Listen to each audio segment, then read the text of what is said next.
good. All right. We're gonna go ahead and walk this right here. We're almost done with our framing. Now you're not gonna be 100% done with your framing until you get all your rough guys. That means you got to get your trade guys in. You got to get your HVAC guy, your plumber. You're gonna get your electrician to do all their stuff. Then you have your framers to come back out. Now the framers got us close enough to where I can have those guys to do their stuff. But they need to come all back out again so that they're gonna make holes and things like that in the studs and things of that nature. And so we have to have the framers come back out there, come back out again to correct those items. Okay. All right, let's kind of walk through. This is what you want to do when you're coming through the site. You want to get it to look like this. I do have a before and after picture. We had lumber all over the place. Now, what I did here, just focus in over here, is I got all the lumber that was on the yard and I put it all in piles. Now, if you look at the piles that I put it in, I have the 2x12s, the 2x10s, the 2x8s, and I go in that order, okay? And the reason for that is so that we're still paying attention to waste. You got me a little bit? We're still working on the waste part. And we want to make sure that when our framers, our other trade guys, when they come back out here, our MEPs, that's mechanical, electrical, and plumbing, when those guys come back out here, when they come out here and do their stuff and they see they need some lumber, they don't have to go through a whole big pile of lumber to find what they need. So we got everything in different sizes. If you look over here on the side, we stacked all the 2x4s up. And then we even have treated lumber. We got some 2x4s over here. Now, if you look at the house, we also missing the fascia and the soffit. So a lot of those 2x4s and 2x6s are gonna be used for the fascia and the soffit, so that they will have something to attach the fascia and the soffit to, okay? But let's go ahead and kind of walk through this right here. I'm gonna walk around the house for the most part. If you notice here, we have a foyer window that's missing. And I've never built a house to where one of the windows, to where all the windows came in, there was not a problem on the windows. It's almost like a rule or a law that you're either gonna miss a window or a window gonna be cracked. It's gonna be something wrong with the window. So this is the window, and actually we have another window, that foyer, the transom up above that foyer is cracked. So those are the things, but everything else came. If you're looking at this, if you're looking right here, we're looking at the house wrap. Now you want your house wrap to be really, really tight. That's why I don't even allow my framers to install my house wrap. I'd rather someone who, that's all they do is install house wrap. I think probably years ago, framers, that was one of their selling procedures. As far as they say, we'll go ahead and put the house wrap on too. At one time, the framers didn't put house wrap on, but since they was already putting the walls up, they kind of put it on there. But when the framers do house wrap, you know, it'd be waving in the wind and it's just all over the place. They don't take the seams like we have here. They don't overlap 6 inches like we have here. It's better that we have a person that specializes. Kathy Couch does a great job. She's been doing my house wraps for almost 20 years. But it's better to have someone who specializes in house wrap. Not only that, now I had my framers to come back once they installed the windows. I had them to actually put the flashing on the windows, and then I actually came in the top of it and taped it. You should have nothing. And here's the thing: if you look at this right here, house wrap, everything overlaps just like a shingle effect, and that's what you want. You want the water, when the water comes down, it's gonna shingle effect all the way around the window and come all the way down. And then we're gonna have the flashing up under this house wrap for the brick. So that's what you wanna do. So if you kind of walk around this house, you just kind of zoom in on those windows. Look how those things are wrapped real nice and tight. Even at the bottom, we have a flashing that's on the seal plate that's at the bottom that allows the water to come downward. And come out the house. Come on. Right here, you still have a lot of lumber that we're going to be able to use for the fascia material. And we always want to pay attention to water, all right? I'm paying attention to water. Water is flowing, it's coming down from this big old hill, it's coming all the way down here. It's gonna hit this right here, so we gotta have that, that's waterproof already. So we're gonna have that water coming all the way around. We may swell this little part to allow the water to actually come all the way around. Now, if you look right here at this, this part that was dug out, look like we kind of dug into this, you know, there may be some digging into that root right there, so that tree just might die.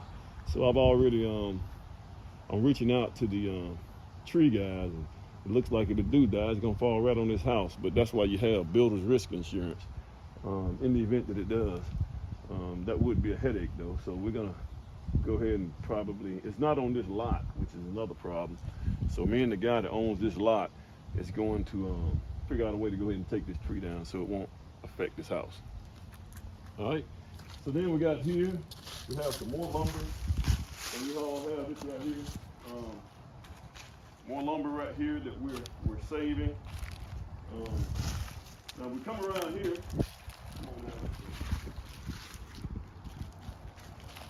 I don't like to have lumber all over. I don't like for the yard on a construction site to be really, really trashy. And you have lumber everywhere. You want to have everything in one place. Because if you don't keep the site looking good and looking tidy, what's going to happen is your subcontractors, every time they come in, they're going to, you know, I mean, they're already going to butcher up your house anyway, but they're going to keep it unclean as well. So when they come all the way around here, we still want to make sure we got enough silk fencing to come all the way around. Grab all this stuff right here, because this stuff right here is eroding. So we want to make sure that silk fence is continuous all the way around. We want to keep it out of this retention point, this right here. That's a retention pond. This takes all off this big watershed. If you look all up here, all up the top up here, you got water coming all the way down, and the subdivision drains right here into this area right here. This big shed drains right into this right here area right here, and it holds it until it has a chance to evaporate or whatever it's gonna do. All right, so we're gonna go through the basement here. Once again, I have all the lumber kind of stacked up in areas where everybody can see what they need. So if my guys need something, all they got to do is look through it and they should be able to find it. I got treated lumber right here. I have 2x4s. I have the bigger dimension lumber right here. So if they need little pieces of lumber, they're not gonna have to go through a whole big pile. You wanna make your subcontractors, when they come to your site, you want them to come through here and use the minimum effort that they need to do in order to get what they need to get in. Because if those guys gotta make any additional effort, they may just half do your job. And that's not what you want. You want it to be easy for these guys. Okay, they go 2x4, so they're able to grab that 2x4 and go do what they need to do. Okay? Walk through here. If you notice right here, I still have a garage liner, and this is one of the things that the framer has to come back and put up. I still have a garage liner that we need to put in. And here's the thing, the lumber was all over the place in the front yard, and I do have a picture of a before picture of the lumber in the front yard. This right here was up under, this right here is a treated 2x10, which we could use for this garage liner right here, okay? And so this is right here. It was up under all the lumber, and I actually ordered another one of these right here yesterday because I couldn't find one, because the guys left it out, but it was just up under the lumber. So this is why it's important to get that lumber out the way so you can see what you have and keep the site clean and keep it organized. Now I also had to put here, because I got my trade guys, I got my mechanical, my plumber and my electrician will be coming out at the end, but I got them coming out here this week. And look what I put on here. I just had to let these guys know that when they come out here, if I'm not here to tell them not to use it, that they know that they don't need to use this right here. This is for my framers. And I also wrote it in Spanish too. But if you walk through this right here site, we still have some items that my framer got to take care of. Like say for instance, if you look at this wall right here, if you have 3 beams here, you need to have 3 beams here. It's taking this load all the way down to the foundation, to the footing. Well, this right here needs to be a solid piece of lumber. But what I did was I marked everything with paint so it would immediately stick out for these guys. So you can look at little areas like this right here. This is another area where we need lumber done. So I just kind of put this up here for my framers, all right? And then if we come on around here, say for instance, here's another area here that we need additional. In this case, you got 2x8 need to be put here. All right. Here, we actually marked this right here and thought that we need blocking, but if you look up here, this right here, this is an I-beam. It actually spans from here, from this side over here, all the way to the end. So this wall right here is really just like it's just a partition for the most part. But it's actually needed right here. So if you look over here, you do have your blocking here, okay? So this right here keeps those still, that's needed at that area. And then you change the direction that you go, that these floor joists are going. All right, so let's kind of come on up here. If you notice here, I try to mark everything. Like this right here, then these guys know you gotta remove that. Like here, your rat seal needs to be moved. And this right here, these rat seals, you got 2 of them, I just forgot to take them off. Also what I do, I gotta go put one in here too. I know we got we should have, I gotta go get my green paint. But here we got, right here, come right here, showing this right here. Like right here, I go through each and every last one of these doors and I mark the size opening that the plan said, the height, I make sure all the doors in this whole house was right. I make sure the framers did every last one of the doors, and also right here, we call these right here case openings. You make sure every last one of them is correct, all right? So that's another thing that I check. Right here, I go through with green because I'm gonna meet the HVAC guy tomorrow. So I need him to know where everything is gonna be. So right here, I put here thermostat is gonna go right here. Here's your return. This is where your return is gonna go, okay? Also, like right here, this is a bedroom, / could be an office, but this is a bedroom right here. So we're gonna do jump ducts, right? We're gonna put a jump duct up here, but the purpose of a jump duct for your HVAC purposes, if someone goes into the bedroom and shut the door, the unit is set to deal with a certain amount of capacity. And we size the unit based on the size of the house. So the unit is gonna turn on and it's gonna try to move a certain amount of air based on the size of this house, right? However, if you shut this door, you just shut off about 100 probably like 100 square feet of area that now this unit is not pulling from. It's not pulling from this right here. So what happens is, number one, it does not condition the air on the inside of here because it's shut down. It's supplying you air, but it's not moving that air. It's not circulating that air in this room.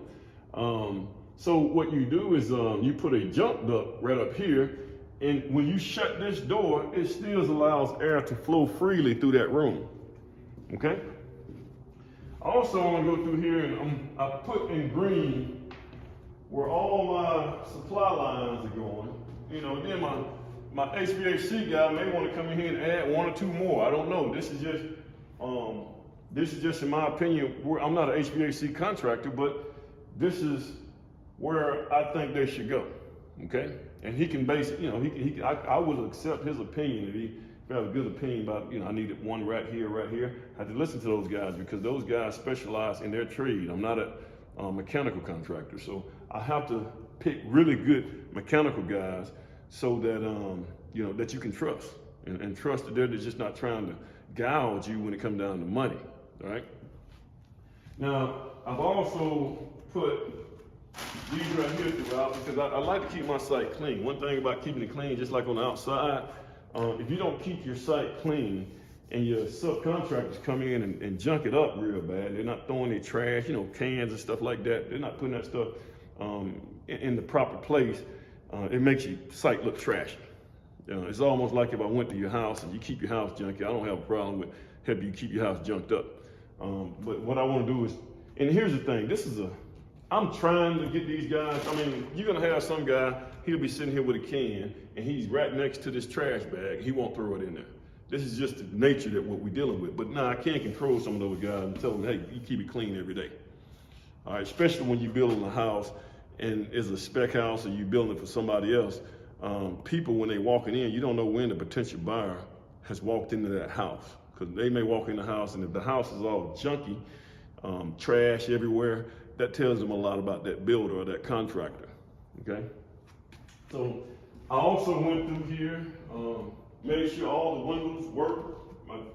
I worked, each one of these are double hung windows. So I worked the bottom, I worked the top just to make sure everything is functioning properly. Everything did, so that was a good thing. Okay, let's keep it going, man. Once again, you see, there are certain areas that I put in here. I mean, we will adjust this fireplace. Now, we're not gonna have a regular fireplace in this house, like your regular log, gas fireplace. Well, we're not gonna do that here. We're gonna do a electric fireplace. I've seen some really nice electrical fireplaces that looks almost real. And plus, you know, if you got an HVAC, and this house is also gonna be, we're gonna use open cell foam for the insulation. So there's really no need for a fireplace anymore, other than aesthetics, okay? So if you walk through here, I'm still looking at everything. We're keeping in mind that there are things that the frame is gonna have to come back out and do and take care of, and that's okay. But we're just kind of looking through, just making sure everything is still done. Like right here, I have a return. Now, this side of the house, you're probably gonna have 3 units. It just depends on what the HVAC contractor says. We may have to have one up, I know we have one upstairs, which would be a gas, not a gas unit, it'd be an electric unit upstairs. And then down here, we'll have a gas downstairs. So I don't know if he's gonna do 3 of them, or the fact that we're using open cell foam, we may just be able to get away with maybe like a 4-ton unit here, and maybe a 1.5 upstairs. Come on up here.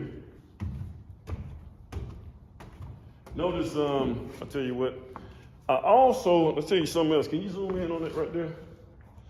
I put surveillance up here, and all my job sites have surveillance, and those things, that's a real link. And guys, I'm not a promoter or trying to advertise this company, but now this right here is a camera that I can operate with my phone. I can move it around, shift it around. Right now I got it aimed at the street, so I see everybody that comes into this house. I can turn it around and look at the subcontractors as well. And I can do all that remotely somewhere else off site. And I also store everything that happens in here. So anytime somebody moves or make noises in this area, that camera starts recording. So, if somebody come in and steal some stuff, I kind of got a good idea of what happened and just about who did it, or which subcontractor did it. And right here, if you look up here, I put this up here. It's like a little fencing up here, so I put that up there because that's going to be like an open area for the upstairs. And we have handrails there, handrails and balusters, and you can look over that like a little catwalk almost. But we had to put this up here because I don't want anybody to come through here, just a random person that walked in here just kind of get a look at the house while it's under construction, and they fall down here. Now, that wouldn't be a good thing. All right, come on up here.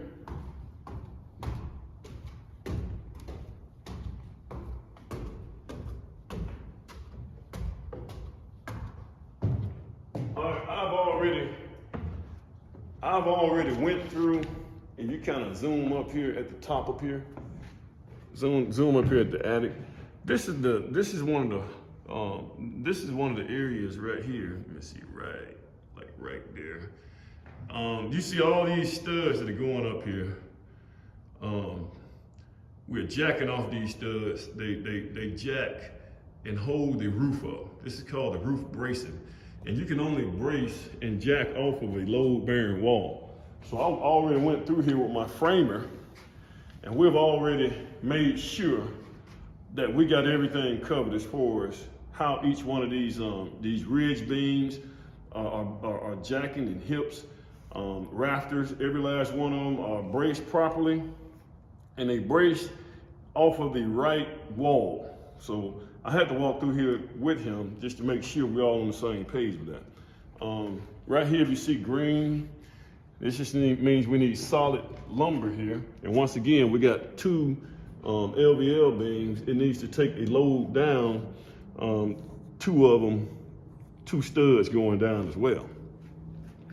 So I just kind of come through this area. I walk the house.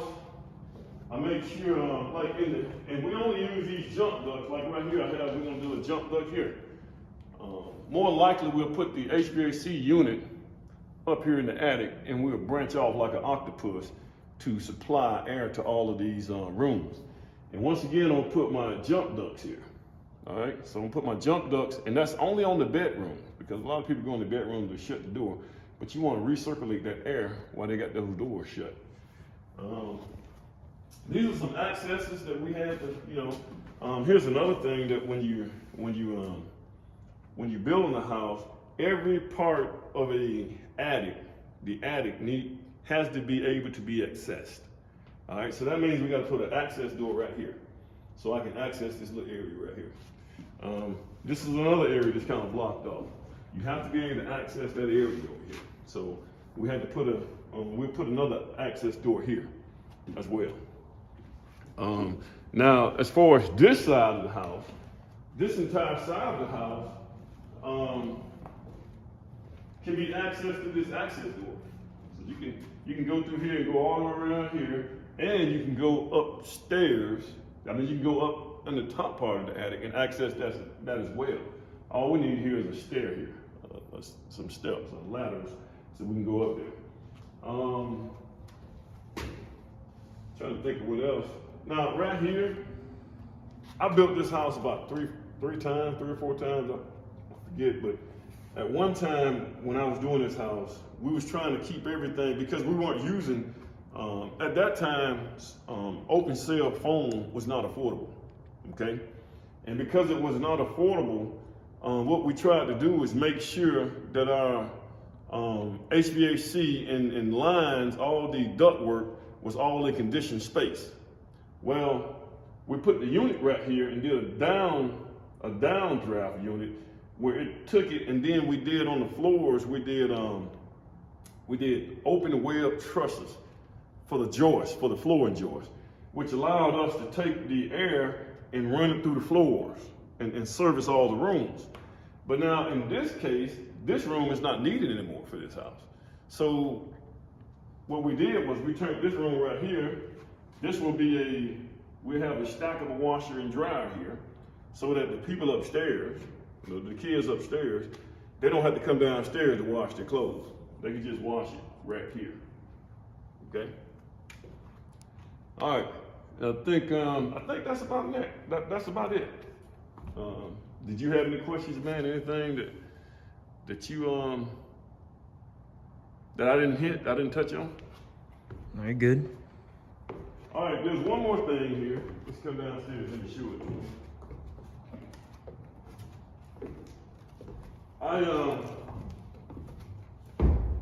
I put this right here. I put this right here up here. I usually have you can open this up and you can have the plans. I'm letting the plans dry out because they got wet. So put the plans right there. When they dry out, I'm gonna put them right here. And you can also put the permit right here. But I'll probably take the permit to the window. But this is a good little box to have for right now, because what I could do, especially with dealing with my subcontractors, I can leave their checks here. I put their checks in the envelope and I leave their stuff here. And usually I check what they got a day, a couple of days before, make sure they did the work and everything's done good. I leave a check here, and and then I tell them, you can go pick your check up here. It depends on what sub I'm dealing with. I may not leave him a check. I may hide his check somewhere in this house, and I see whether or not he's gonna do the work first, and then when he do the work, then I tell him where the check is in the house. It may be hidden somewhere in the house. And the reason for that, because you want to make sure the guys get the work done. Some of those guys get their check and they'll run. I guarantee you, when they get their check, the check is the great motivator. A lot of time, if you want to make sure works get done, hold the money. On my framer, I owe my framer about another $3,000 is what I calculated. But the work that he have in the event that he don't show back up, and it may be a good thing that he don't show back up, because the work that he's done, I can get somebody to come in here and do that for $1,000, which puts $1,000 to my advantage. I mean, I wouldn't do them like that, but if you don't show up, it's not hurt me any. And that's what you want to do. You want to always make sure you keep that money, because like I said, money is the great motivator with these guys. You also want to have these guys to make sure, help you keep the place clean. Now, I can do that since I got the cameras up here. I could have these guys to where they, if I come here and the place is a wreck and they got trash everywhere, I could charge them. And that's what I usually tell my guys. If you leave paper on my site, it's gonna cost you $10 per piece of paper that you left. And that adds up real quick. You leave with the can, that's $10, because I gotta pick it up now. Okay, that's good. Thanks. All right, man, let's go.